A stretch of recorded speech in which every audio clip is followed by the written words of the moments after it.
नमस्कार, स्वागत है आप सभी का हमारे चैनल में। मैं हूं आपके साथ मंजू जोनवाल। आज के इस बुलेटिन में हम बात करेंगे आज की बड़ी खबरों की। ओटीपी के जरिए ईवीएम अनलॉक का दावा करने वाली मिड डे अखबार की रिपोर्ट को चुनाव आयोग ने रविवार को नकार दिया है। चुनाव आयोग ने कहा, आज एक न्यूज़पेपर मिड डे में खबर आई कि ईवीएम को एक फोन से अनलॉक किया जाता है। ये बिल्कुल गलत है। ईवीएम में किसी फोन या ओटीपी की जरूरत नहीं है। ये पूरी तरह वायरलेस प्रोसीजर है और स्वतंत्र है।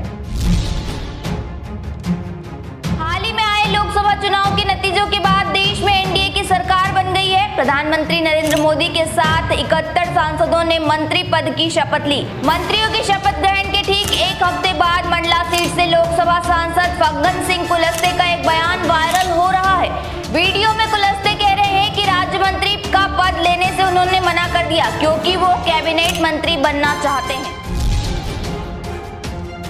भारत में इलेक्ट्रॉनिक वोटिंग मशीन ईवीएम के इस्तेमाल को लेकर लगातार सवाल उठते रहे हैं। अब इस बहस में दुनिया के सबसे अमीर शख्स एलन मस्क भी शामिल हो गए हैं। टेस्ला के चीफ एलन मस्क ने ईवीएम के हैकिंग की आशंका जताते हुए इसे न इस्तेमाल करने की सलाह दी है।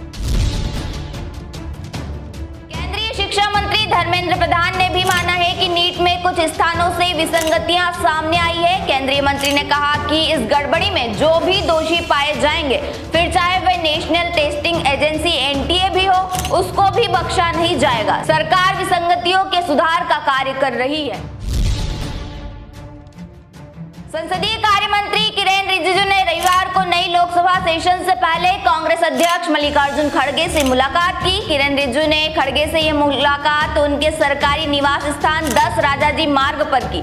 रिजिजू इस मुलाकात को शिष्टाचार भेंट बताया। भाजपा नेता रिजिजू ने सोशल मीडिया प्लेटफॉर्म एक्स पर लिखा, राज्यसभा में अपोजिशन के नेता और कांग्रेस पार्टी के अध्यक्ष मल्लिकार्जुन खड़गे के साथ मेरी शिष्टाचार मुलाकात हुई। उन्होंने मेरे साथ अपने जीवन के कई मूल्यवान अनुभव शेयर किए। हम सभी मिलकर देश के लिए काम करेंगे। कांग्रेस नेता राहुल गांधी ने ईवीएम को लेकर एक बार फिर से सवाल खड़े कर दिए हैं। राहुल गांधी ने दुनिया के सबसे अमीर बिजनेसमैन एलन मस्क की एक्स पोस्ट को रिपोस्ट करते हुए एक अखबार का हवाला देकर कहा, भारत में ईवीएम एक ब्लैक बॉक्स है और किसी को भी उनकी जांच करने की अनुमति नहीं है। हमारी चुनावी प्रक्रिया में पारदर्शिता को लेकर गंभीर चिंताएं जताई जा रही है। जब संस्थाओं में जवाबदेही की कमी होती है तो लोकतंत्र एक दिखावा बन जाता है और धोखाधड़ी की संभावना बढ़ जाती है। 18वीं लोकसभा के लिए हुए चुनाव के बाद वित्त मंत्री निर्मला सीतारमण जुलाई में वित्त वर्ष 2024-25 के लिए पूर्ण बजट पेश करेंगी। इससे पहले वे 20 जून 2024 को उद्योग मंडलों के साथ बजट पूर्व बैठक करेंगी। सूत्रों के हवाले से मीडिया में आ रही खबरों के अनुसार उद्योग मंडलों के साथ इस बैठक में बजट को लेकर चर्चा की जाएगी। सूत्र बताते हैं कि निर्मला सीतारमण जुलाई के दूसरे पखवाड़े में पूर्ण बजट पेश करेंगी। इसके साथ ही भारतीय उद्योग परिसंघ ने वित्त मंत्री निर्मला सीतारमण से बजट में निचले स्लैब के करदाताओं के लिए आयकर में रियायत देने की मांग की है। शिवसेना उद्धव बाला साहब ठाकरे के नेता संजय राउत ने रविवार को कहा कि अगर सत्तारूढ़ गठबंधन में शामिल तेलुगु देशम पार्टी टीडीपी लोकसभा अध्यक्ष पद के लिए उम्मीदवार खड़ा करती है तो विपक्षी गठबंधन इंडिया के सभी सहयोगी उसके लिए समर्थन सुनिश्चित करने का प्रयास करेंगे। राउत ने यहां पत्रकारों से बातचीत में दावा किया कि लोकसभा अध्यक्ष का चुनाव महत्वपूर्ण होगा और अगर बीजेपी को यह पद मिलता है तो वे सरकार का समर्थन करने वाले दलों टीडीपी, जनता दल यूनाइटेड और चिराग पासवान और जयंत चौधरी की राजनीतिक संगठनों को तोड़ देगी। ईवीएम को लेकर देश की राजनीति में एक बार फिर घमासान मचा हुआ है। विपक्ष ईवीएम पर सवाल खड़े कर रहा है तो बीजेपी सरकार के मंत्री व नेता उसके बचाव में उतर आए हैं।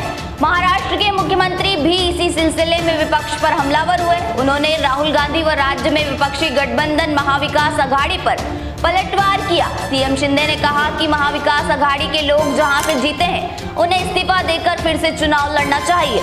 राहुल गांधी भी 2 जगह से जीते हैं तो क्या वहां भी ईवीएम खराब है? अगर ईवीएम खराब है तो राहुल गांधी भी इस्तीफा दे और दोबारा चुनाव फेस करे।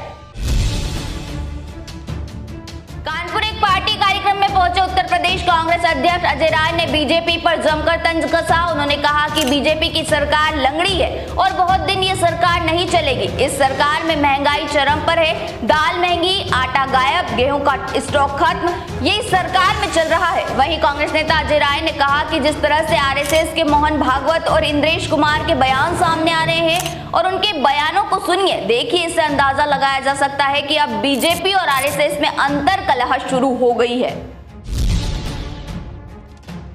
दिल्ली में पीने की पानी की समस्या को लेकर भाजपा आज अरविंद केजरीवाल सरकार के खिलाफ विरोध प्रदर्शन करेगी। पानी की समस्या को लेकर सत्ता पक्ष और विपक्ष दोनों एक दूसरे को आरोप लगा रहे हैं। इसे लेकर भाजपा ने आज सोमवार को 52 स्थानों पर प्रदर्शन की घोषणा की है। इन विरोध प्रदर्शन में भाजपा सांसद, विधायक, पदाधिकारी, पार्षद आदि शामिल होंगे। के लिए फिलहाल इतना ही। ऐसी ही तमाम बड़ी खबरों को देखने के लिए बने रहें हमारे साथ। तब तक के लिए नमस्कार।